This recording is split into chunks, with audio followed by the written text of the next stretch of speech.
এই অসহ্য গরম কিন্তু আস্তে আস্তে বেড়েই চলেছে। তবে এই অসহ্য গরমের মধ্যেও যখন আমার ধৈর্য ধরে মেকআপ করতে মন চায় তখন আমি বসে পড়ি সবগুলো মেকআপ প্রোডাক্টস নিয়ে। তবে এর আগে তোমাদেরকে বাইরের পরিবেশটা দেখিয়ে নিচ্ছি।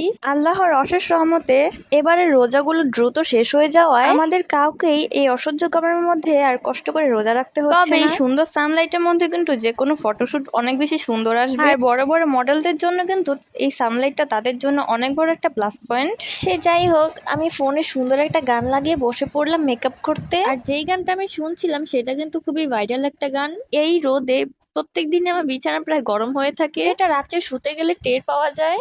এই তো আমার মেকআপ প্রোডাক্টস গুলো আমি সাজিয়ে একে একে ক্যামেরার সামনে নিয়ে আসছি।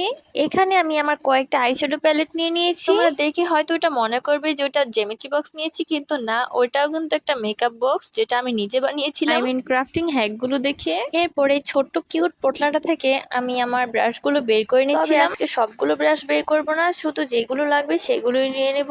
আর ব্রাশ গুলোকে আমি হাত দিয়ে জাস্ট একটু ডাস্ট অফ করে নিচ্ছিলাম। আমার মনে রং লাগলে আমি যখন তখন বসে পড়ি মেকআপ করতে, কারণ আমি মেকআপকে অনেক বেশি ভালোবাসি। আর মেকআপ করার পর এই হচ্ছে আমার পুরো খাটের অবস্থা। আমার যখন তখন মেকআপ করতে ইচ্ছা করলে আমি মন ভরে মেকআপ করি। এই প্রোডাক্টস গুলোকে আমি কখন গোছাবো সেটাই ভেবে কুল পাচ্ছি না। তোমরা তো আমার ভিউয়ার্স কেউ একটু আসো আমাকে হেল্প করো প্লিজ।